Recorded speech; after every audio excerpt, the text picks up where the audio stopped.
Are you satisfied with the rights you are promised? Before second wave feminism, many women answered that question with a no. Basic rights such as birth control, abortion, and equal pay were far from a reality for most women in the United States. Society before the effects of second wave feminism impacted the economy in a way that framed women as second-class citizens and made it harder for most women to work as well as take care of domestic responsibilities. Second wave feminism is one of the most important feminist movements for the social and economical rights of women in the United States. Second wave feminism was an enormous turning point for women. The issues that were addressed were major issues that needed to be fixed dramatically. This started the revolution for the rights of women all over the U.S. From the beginning of civilization to the present day, society has always been the unwritten rule of life. For American families before the 1990s, society dictated that men were the head of the household, and that women were the lower-class citizens. There were many reasons as to how this faulty thought process came about, some of the most evident being Christianity, saying that the man should be the head of the household, as said in the Bible verse 1 Corinthians 11:3. But I want you to understand that the head of every man is Christ, and the head of every woman is man, and the head of Christ is God. This holds significance in America, because the dominant religion was Christianity. Ultimately, society played into the economy and the workplace. Since the popular belief viewed women as less capable than men, it became difficult to find a good job that paid well with reasonable hours. At the time, most women stayed home and took care of domestic responsibilities, such as childcare and housekeeping. Alright, I'll marry Mickey Mantle. You're very fickle. Last week it was Leo DeRocha. The point is, Rusty, when you're the father of the house, you've got to make the decisions. Why? Well, because men are smarter than women. Are you smarter than Mommy? Oh, sure. But don't tell her I said so, though. Well, she's liable not to be smart enough to understand. They were taught that the best possible life for them was to be married with a house in the suburbs, 2 kids, maybe a dog or a cat, and a home to keep them busy all day. Betty Friedan, feminist author and activist. It was found out that women spend around 39% of their day on average doing housework and taking care of children. At the time, an average married woman had 5 children. This is where birth control came along. In 1950, Gregory Goodwin Pincus invented the birth control pill. As soon as the birth control pill was invented, a flurry of legal actions changed the landscape of reproductive rights. In 1965, in Griswold v. Connecticut, the court ruled that it is unconstitutional to prohibit birth control for married couples. Then, the birth control pill placed its effect on the lives of many women in the United States. The average amount of children per family went from 5 to 2, and thus enabled women to create more time for careers.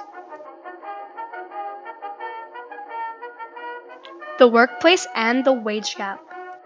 Now that it became possible for women to work without abandoning other responsibilities, there was the issue of the wage gap. In 1963, a woman made 59 cents to a man's dollar. This made working sound unpractical for women, as well as the overall economy. If more women started working, then more jobs would have to become available, as well as it would take 2 paychecks for the average family to stay in the middle class. This proved another obstacle for women to overcome. World War II, as well as the Cold War, proved beneficial for opening up many job opportunities for women. Though the wage gap still remained unaffected, finally, women of anonymous identity started stepping up against the wage gap. On June 10, 1963, the Equal Pay Act of 1963 was signed into law. On June 17, 1968, the National Organization for Women boycotts Colgate palm oil products and demonstrates for 5 days in front of the company's New York City headquarters, protesting company rules that kept women out of top-paying jobs, with a prohibition against lifting more than 35 pounds. These protests, as well as other movements, started the ripple effect, and the wage gap began to close. The wage gap began closing at half a cent per year, and today the wage gap is almost gone, at around 91 cents to a man's dollar, according to Barack Obama in cooperation with Slate. As for society as a whole, Groups and protesters like the National Organization of Women worked mainly on legal issues such as reproductive rights and workplace inequalities.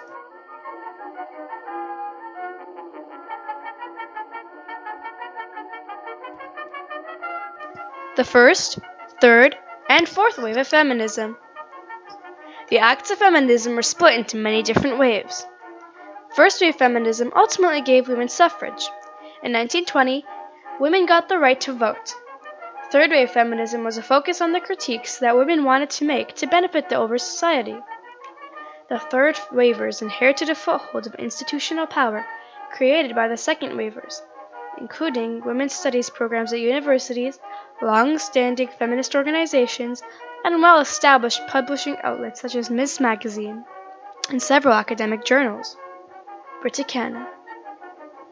The third wavers made signs and used symbols to showcase their points to make their others listen to their reasoning. To get their reasoning and point of view across, movies were made such as The Guerrilla Girls, which showcased a group of girls who dressed as gorillas to expose women stereotypes and fight discrimination against women. Fourth wave feminism focuses on events that are happening today. For example, fourth wave feminism has a focus on gender positivity. Gender positivity started in the third wave, but continued in the fourth wave with more support from others. The body positive movement started throughout the fourth wave of feminism. This movement empowered all shapes, sizes, colors, and abilities. This meaning that any shape, size, or color was okay, and no one had to try to be something different. Each wave of feminism was built on top of each other, trying to improve society as a whole.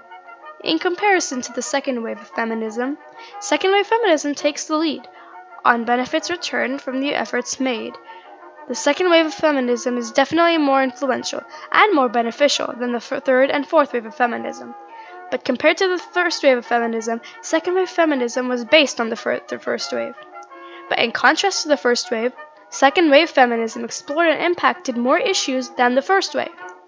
While it can be argued that one huge problem of women's suffrage made the first wave the most important, it can also be argued that the second wave did just as much, fighting many other issues that molded life as it is today. All in all, second wave feminism impacted many issues that changed America forever.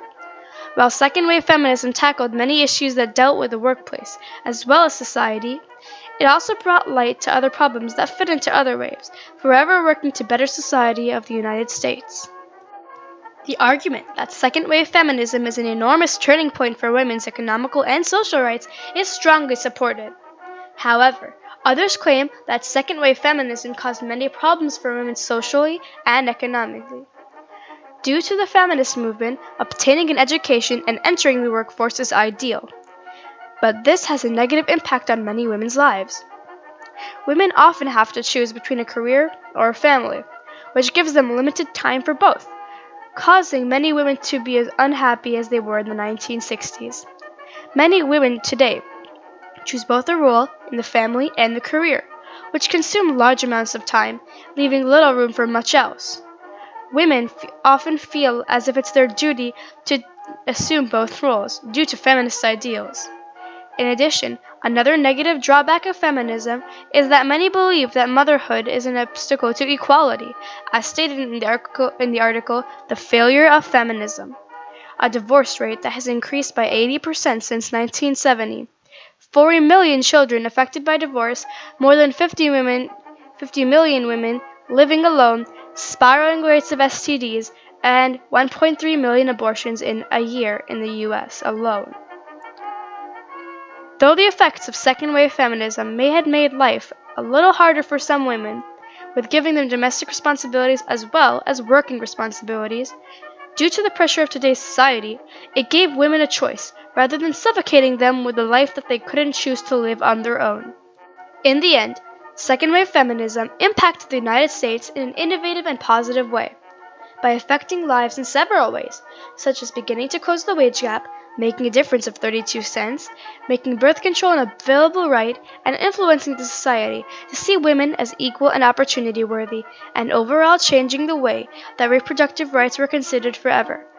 Second wave feminism was, and still is, extremely influential and changed the lives of many American citizens, bettering the future for generations to come.